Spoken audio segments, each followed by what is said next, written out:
Howdy-ho, Andrew here. Welcome to the Onion Buns, and welcome to my game day recap of the Oilers versus the Stars. November 4th, 2025, Game 15. Can you believe we're 15 games into the season already? So, pregame. So which Evan Bouchard shows up tonight? I think if I ever get monetized on YouTube or Rumble, or both, I'm going to put aside part of the money I make for prizes on top line topics like this. Like ask a question, have the people that watch the videos reply, and see who can predict the future, I guess. Anyway, just throwing that out for now. Like that's a long ways away. But hey, if those of you that enjoy my videos, please share so I can eventually get to do that fun stuff like that. Because I can't do it out of my own pocket. So I need a source coming in so that a source can come up. So anyway, just so you know, YouTube requires 1,000 subscribers and 4,000 hours watched in a 12-month period to get monetized. And Rumble, I have no clue how they do it. You don't need subscribers or anything. It's all on views and everything, and I don't know what they pay out. So anyway, back to hockey. Skinner is in net tonight. Yeah, I know people. I know. Regula is in. Emberson is in the press box, and that was kind of predictable. Otherwise, the projected lineup stays the same as the last game, and I'm surprised Tomasek's not back in, but that's what they were projecting. Interactive question of the day for all watching. Ignoring power play minutes and minutes played, who do you think are our number one defensive pairing? Like, Stoffer and all of them keep saying Bouchard and Ekholm. I disagree. They get the most minutes. Like there's no arguing that. That's who Knobloch puts out. But just on play, who do you think's our number one pairing? For me, it's Nurse and Wallman by a country mile. If I was the coach and there was something going on in a game and I needed my defenseman to be reliable defensively and offensively, I'm tapping Nurse and Wallman. And then I'm tapping Kulik and Regula or Emberson when he's playing. Other than the offense, I'm not tapping Bouchard and Ekholm this season. So anyway, I thought it was an interesting ponder, and I'm going to do that moving forward on games is interactive question of the day. You come into the comments section when this video goes up, and let's have a discussion about it. You can tell me what you think. How would you rank them? Last minute update. Tomasek is in fact in, replacing Lazar. Tomasek is on the fourth line with Phillip and Howard. That made sense to me. Like I was very surprised when I read the projective lineups that Lazar and Phillips were still in together. I thought for sure Lazar was going to come out after the last game because he didn't play much. I looked into it, and I'm also going to be changing something from now on. I'm no longer going to do 3 slugs. I'm going to do maybe 1, maybe 2, maybe 0. It depends how a game goes, but I'm not going to be picking slugs because they're invisible, because when I did a little bit of research, Lazar, Phillip, Howard, they're getting no ice time. So it's not fair to give them slugs because they're invisible when they're getting no ice time from Knobloch.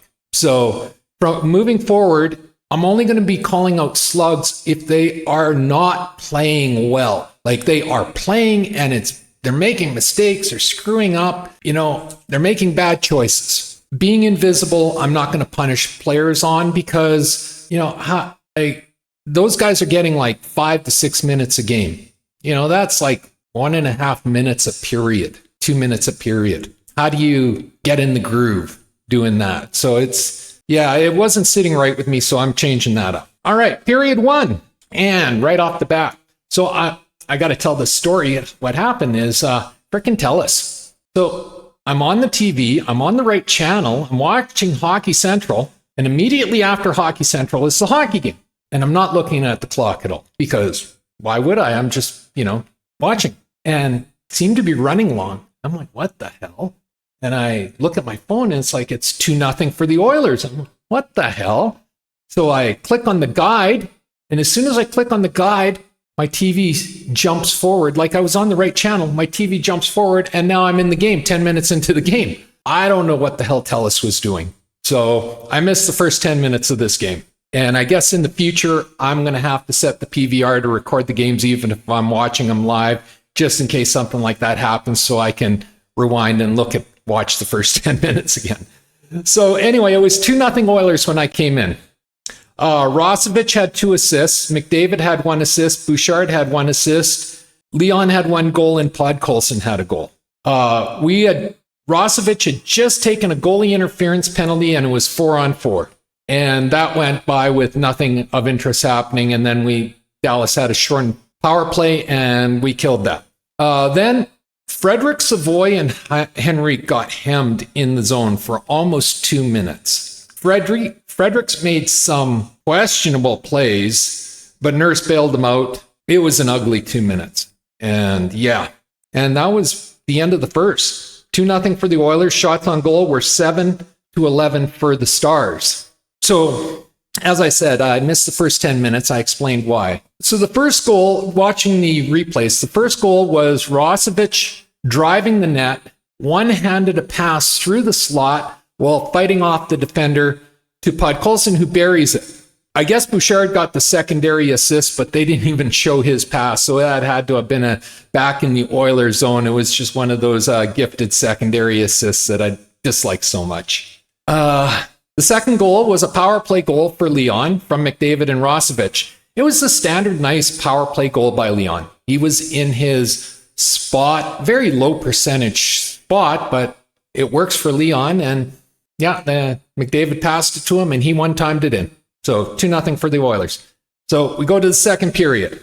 Nice pressure by RNH and McDavid. Nice back check by Phillips. And unfortunately, defensive plays on this team don't get you any credit. I've figured that out now. With Knobloch being defensively sound and strong defensively, it doesn't give you any credit at all. So Dallas takes a penalty, 16:56, boarding. Bischel cross-checks Savoy and sends him headfirst into the boards. Fredericks steamrolls Bischel. Dallas gets the only penalty. I mean, it was the right move by Fredericks, and it was a dirty hit. Savoy was 2 feet out from the board, and he was facing the boards, and he came in, cross-checked him, small of the back, sent him headfirst into the boards. It could have been an injury. So it was a 2-minute Oiler power play. Nothing happened on the power play. Rosovich is fitting in nicely on the power play. He loves to shoot. He has the skill to pass, and he's willing to go to the front of the net as the net front presence. Basically, if you take the combined talents of Frederick, Tomasek, and Savoy, combine them all together, and that's what you get with Rosovich. Because with Savoy, he was completely perimeter, but he had nice passes. He was just completely perimeter. With Frederick and Tomasek, they would be the net front presence, but they don't have the hands, and they don't have the passing ability. So, Rosovich fills all of those check marks. So he really is the right person to be out there. I imagine when Hyman comes back and is up to speed, we'll see Rosovich taken off of that and put onto the second unit power play that gets like 10 seconds of power play, if that. But that won't become, I don't expect that for a couple of weeks because Hyman will come in and then he's got to get up to speed, game speed.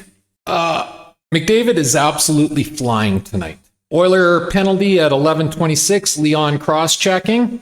Dallas goal at 10:50. Skinner made the first save, and the rebound comes out, and the Dallas player shoots the puck, and he hits the post, and the puck is lying there, and Bouchard is just standing there like he's in a daze, and Dallas comes in, grabs the puck, and this was pretty much the exact same play as the game-winning goal from the game before, where Bouchard just backed out and left the puck for the opponent.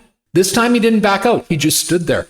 He did absolutely nothing, which I've said it before, and I'm going to say it again. Evan Bouchard should never be on a penalty kill. He shouldn't, because he doesn't think defensively.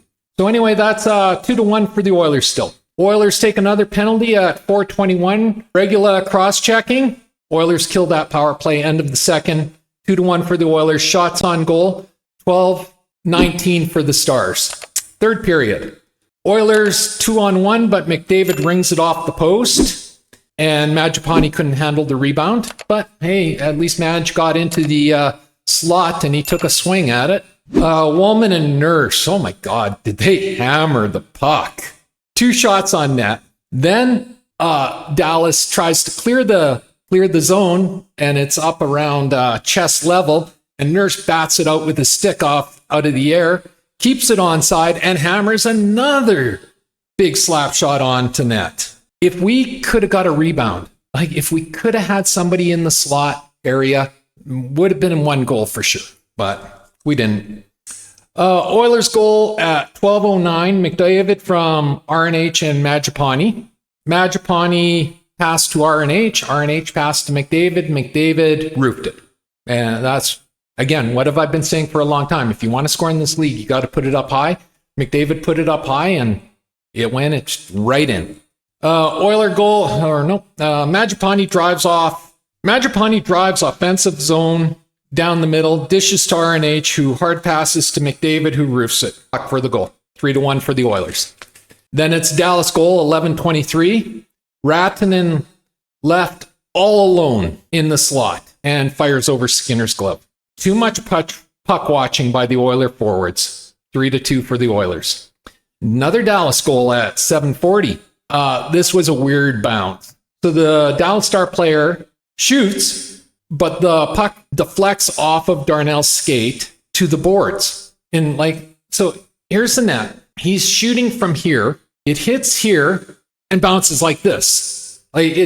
First off, it's a really weird bounce, but he shoots, it hits Darnell's skate, and it does a really weird bounce, comes out the other side where the Dallas player is standing completely alone again. And he deposits the puck into the empty net as Skinner is diving to the other side to try to make the save. Unfortunately, all our forwards were up at the blue line. 3-3.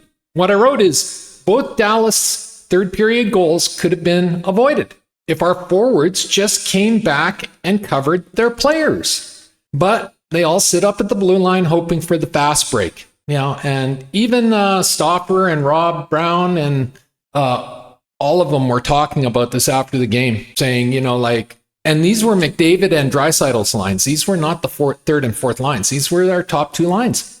But they're all focused on offense. And we were winning 3-1. We needed to be focused on closing out this game. I'm sure the toxics out there will blame Skinner, but those last 2 goals were 100% on our top 6 forwards. They were not on Skinner. And even that first goal wasn't on Skinner. And like I said, Bouchard just stood there and watched. I don't know what else to say. Our defensemen need to clear the front of the slot, or at least tie up sticks so they can't get the rebounds. So we're down to the last 30 seconds of the third period. And guess who Knobloch puts out on defense? Evan Bouchard. Why the hell is Bouchard on the ice with 30 seconds left in a tie game after what happened yesterday?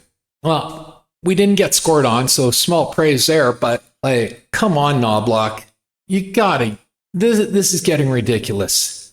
End of the third, shots on goal, we're 24-24, 3-3 tie. Overtime, nice patient save by Skinner. Beautiful save. And then he followed it up a few minutes later with another huge save. And those were the 2 big scoring chances of the overtime. So Skinner saved our bacon. So shots on goal, we're 27-26 for Dallas. So we go to the shootout. First shooter is McDavid. He shot on ice level and got stopped. Robinson for Dallas scores. Leon comes out. Does a really sweet deke play, and he scores. Rantanen comes out for Dallas. He doesn't score, so it's tied 1-1. RNH comes out, and he doesn't score, and then Johnson comes out for Dallas and scores, and Dallas wins 4-3. We got a point, but this should have been an Oiler win. When you're up 3-1, you need to pay attention to your own zone and not leave the opponents wide open in it. But this is how the team's designed. all offense, no attention to defense. And for the few legitimate defensive players we do have, they get no ice time when you need defensive focus. Like I said, Knobloch does not respect defense. He only thinks offense. And if that doesn't change, I am very worried how this season's going to turn out for us. Because all you have to do is look at the last 10 years of the Toronto Maple Leafs, because that's how they design their teams. Offense, offense, offense, offense. And how's that worked out for them? Does 1967 mean anything to anyone? So yeah, it's ridiculous. I heard this after the game, but Howard, who's an offensive player, so he shouldn't be on the fourth line. Philip, Fredericks, and Tomasek, and Henry, they got 6 minutes of gameplay time, ice time, all game. So Knobloch he's just running with the top two lines. That's how he's running, and they're going to tire out. Like, thank God we get a Wednesday, Thursday, Friday, 3-day break before the next game on the Saturday, because they're playing 26, 27 minutes a game. Knobloch will not play our bottom six. So you're going to see our top stars tire out, and their performance is going to suffer, and we're going to start losing more and more. And we have good defensive players in the bottom six. He just won't use them. And that really hurts players like Howard, who's not a defensive player, but 6 minutes does him absolutely no good. So we need to send him to the farm. Let him play 22, 23 minutes in Bakersfield, because playing 6 minutes a night on the fourth line is doing him absolutely no good. None. And it does Tomasek no good. It does Phillips no good. Like, how are they supposed to get better as role players if they're not playing? Because you got to know, once Janmark and Kapanen are back, Phillips and Tomasek they're going to be in the press box. That's an absolute given. So yeah, this was my worry. If you watch some of my older videos from before even the preseason, I said we had to give Phillips a legitimate 30-game tryout. Well, 5-6 minutes a game sitting in the press box, that's not a legitimate tryout. So he's never going to improve, and it's such a waste of talent. And Tomasek, we desperately need some physicality out there, but you're playing 6 minutes, it's hard to get in the groove, and it's even harder to play physical. So yeah, I'm not happy with Knobloch tonight.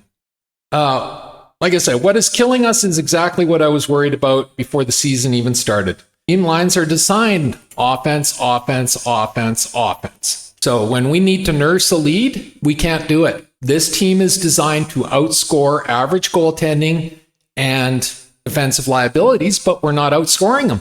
And the more you play Connor and Leon, the tireder they're going to get. We've seen them wear out over the seasons when they get played too much. So we do not have a shutdown line to nurse us to a 3-1 win or a 3-2 win. We have three lines thinking only offense and one line that doesn't play. And even that line carries a pure offensive player in Howard. So we don't even have a shutdown line that's not playing. We don't have a shutdown line. And that's the difference in this game. If we had a shutdown line, we could have probably nursed this game with a 3-1 or a 3-2 win, but we don't. So 3 stars tonight were Rosovich. He had a hell of a game. McDavid and Leon, they are the guilty parties for not back checking on the second and third goal, but they were offensive juggernauts and they were flying tonight on the offensive side. And that's what we want from them. If they're flying on the offensive side, then we should have that balanced third line and that shut down fourth line, so that when they come off the ice, we can put those lines out and they can at least not get scored on and they can tire out the opponent. But we don't have those lines. So it's just, they get overplayed. 2 slugs tonight. Fredericks, he's not playing well.